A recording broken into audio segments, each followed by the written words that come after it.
Assalamualaikum warahmatullahi wabarakatuh. Hai, kita berjumpa lagi untuk tajuk seterusnya, bab 3, kegravitian, 3.2 hukum Kepler. Okey.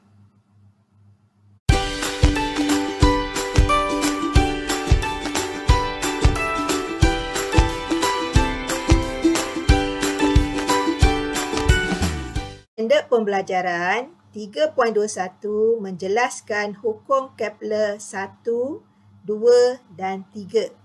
3.22 merumuskan hukum Kepler 3 iaitu T kuasa 2 berkadar terus dengan R kuasa 3. Dan 3.23 menyelesaikan masalah menggunakan rumus hukum Kepler 3. Okay, sejarah sistem suria. Kita tengok balik, kita ulang kaji sedikit tentang sejarah sistem suria yang kamu telah pelajari di masa tingkatan 3. Okay, ini adalah model geosentrik. Di mana geo kita tahu bermaksud bumi, sentrik bermaksud berpusat. Okay. Jadi bumi berada pada pusat sistem suria dan berkeadaan pegun di mana semua objek seperti matahari dan planet mengorbit mengelilingi bumi dalam orbit yang membulat. Okay, ini pula adalah model heliosentrik. Okay. Helio bermaksud matahari dan sentrik juga kita dah tengok tadi bermaksud berpusat. Jadi matahari berada pada pusat sistem suria di mana bumi berputar pada paksinya serta beredar mengelilingi matahari dalam orbit yang membulat. Okay, ini adalah Kepler lah, seorang saintis tahun 1571 hingga 1630. Seorang ahli astronomi, matematik dan dia adalah astrologi Jerman. Dia telah mengubah suai model heliosentrik ini dengan matahari berada pada titik fokus sepunya pada orbit elips planet mengikut hukum Kepler yang kita nak belajar pada hari inilah. So ini adalah gambar raja model heliosentrik yang dikemas kini dengan hukum Kepler. Okey, kalau kamu tengok bentuknya adalah berbentuk elips, Okey, hukum Kepler pertama. Hukum Kepler pertama menyatakan bahawa orbit bagi setiap planet adalah elips dengan matahari berada di satu daripada fokusnya. Okey, kita tengok penerangannya orbit planet dalam sistem suria dia berbentuk elips. Elips ni dia tak bulat dia seperti bujur dia berbentuk bujur.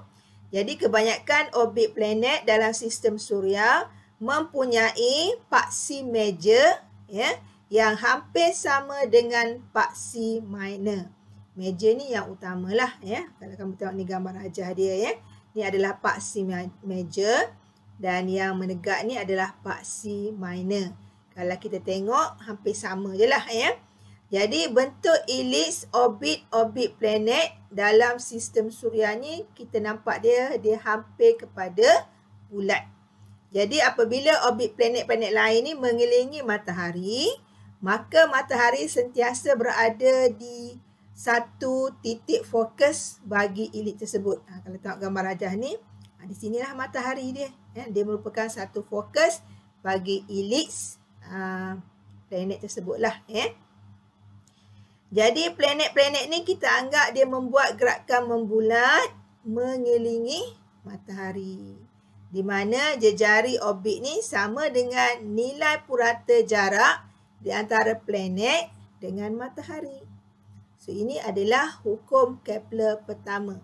Di mana matahari sebagai fokus bagi orbit planet yang berbentuk elips ini. Okay, kita tengok pula hukum Kepler yang kedua.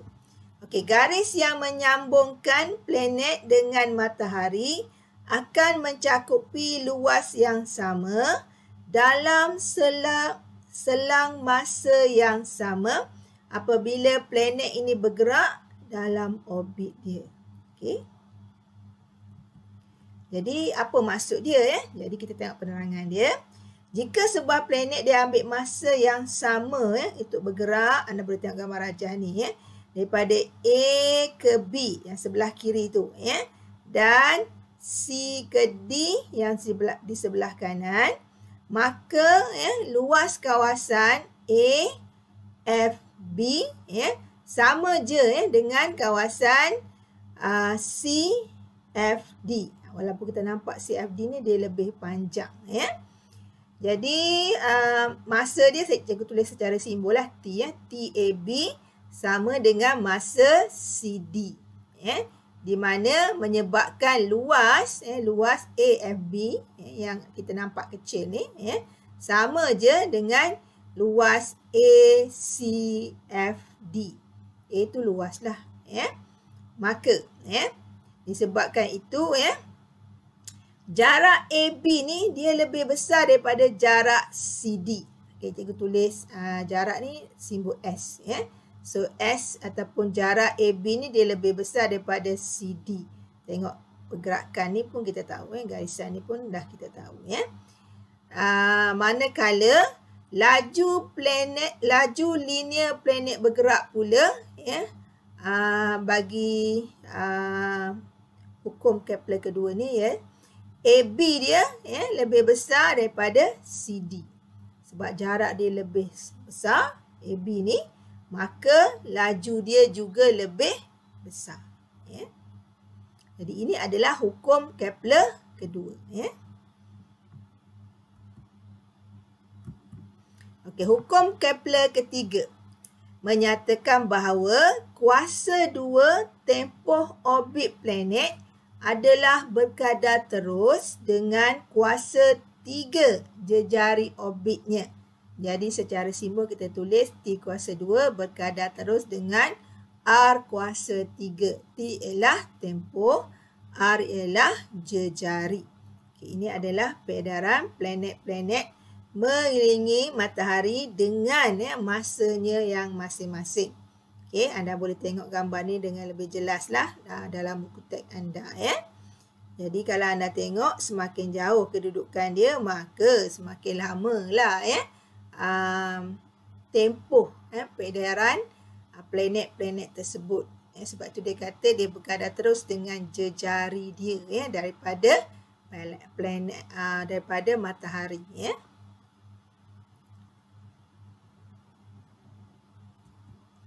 Okey, tempoh orbit bumi ya bagi setiap planet tersebut ya telah dirumuskan dalam bentuk jadual ya.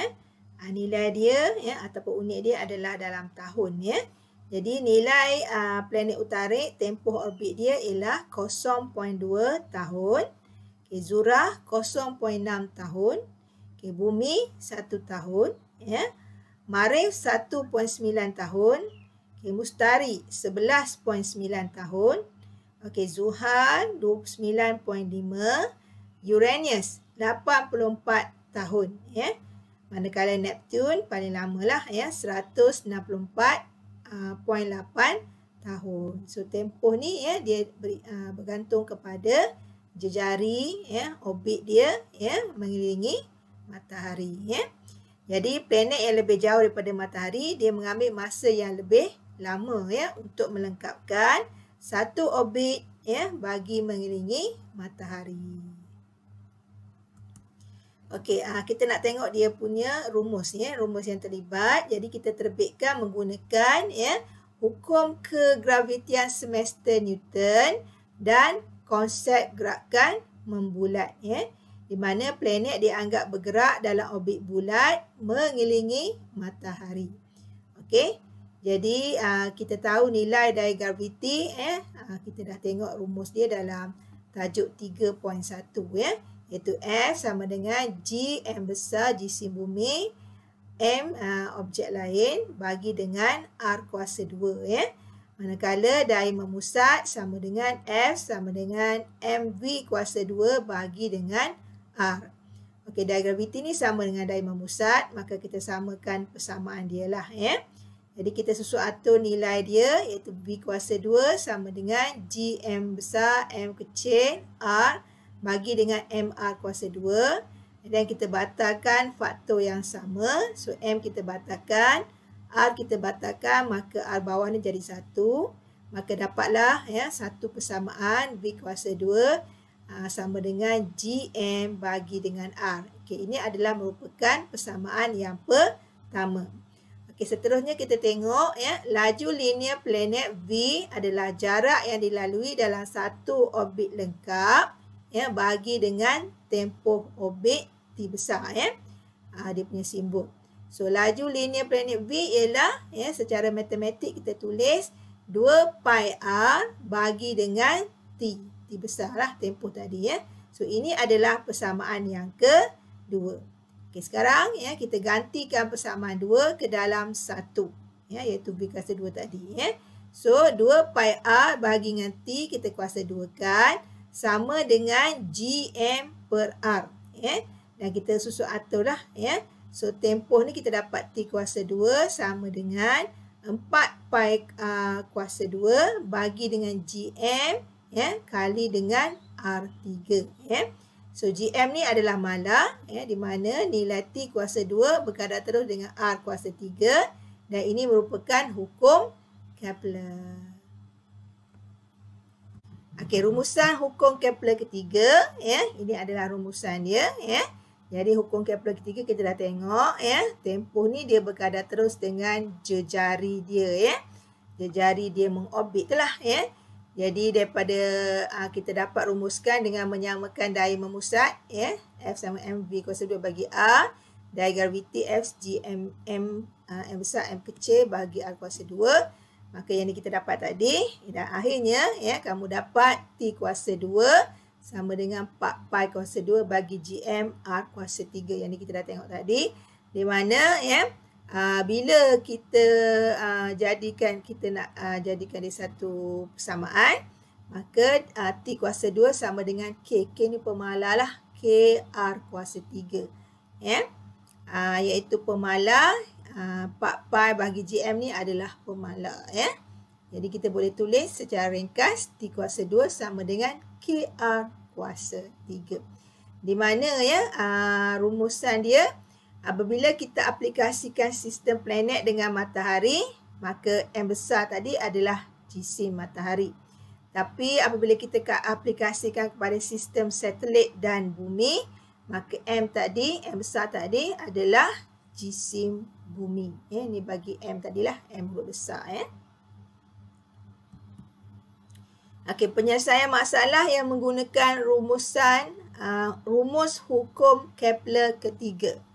Okey, jika kita ada dua planet yang mengelilingi matahari dengan kuantiti berikut, okey, T1 dan R1 tempoh dan jejari bagi planet 1. Okey, tempoh 2 dan jejari 2, R2 adalah planet 2. Jadi kita dah dapat hukum Kepler tadi ya, T kuasa 2, 4 pi kuasa 2 bagi GM R kuasa 3. Jadi katakan kita bandingkan kedua-dua planet tadilah ya. So planet pertama adalah persamaan pertama, planet kedua adalah persamaan yang kedua. Okey, kita bahagikan persamaan 1 dengan persamaan 2. Okey, maka kita dapatlah secara ringkasnya T1 kuasa 2 sama dengan R1 kuasa 3. Okey. Yang dibahagikan dengan T2 kuasa 2 sama dengan R2 kuasa 3. So ini adalah rumusan dia lah ya.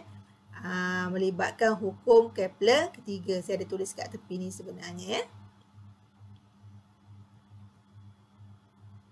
Ini sebenarnya terbitan formula ya daripada hukum-hukum yang terlibat ya.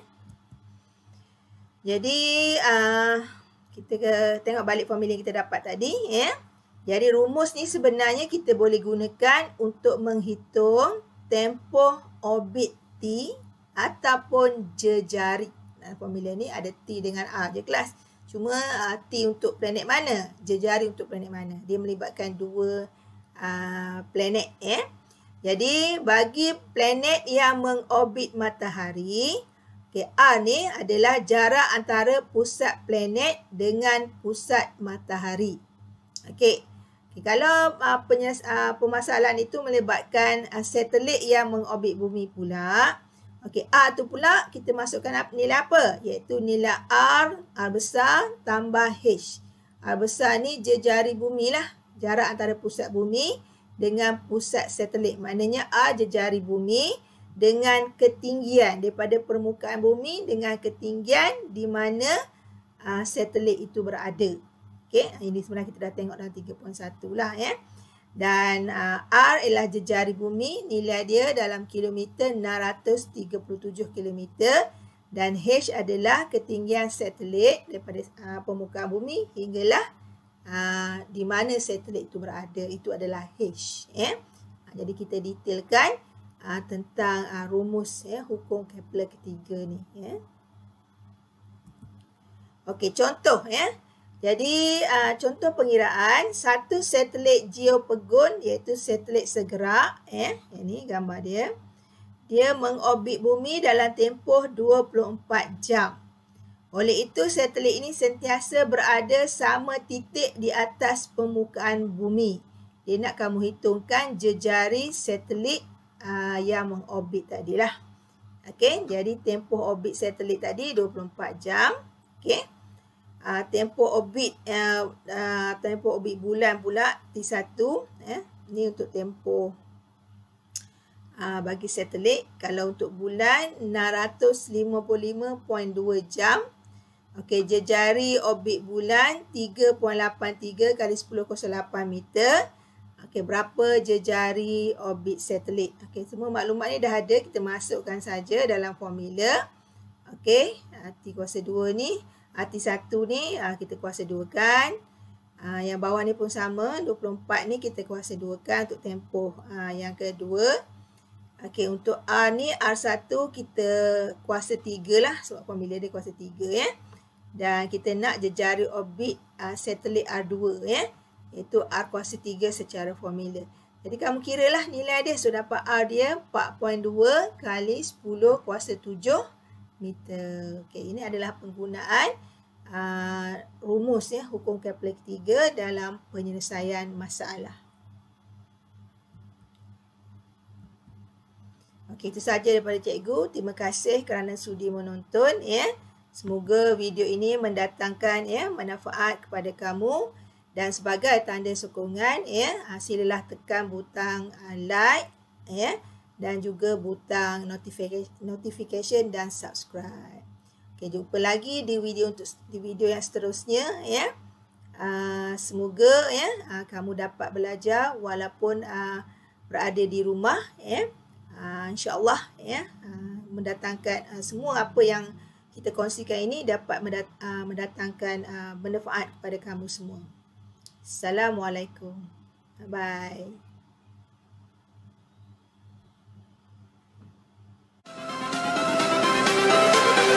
Everything changes.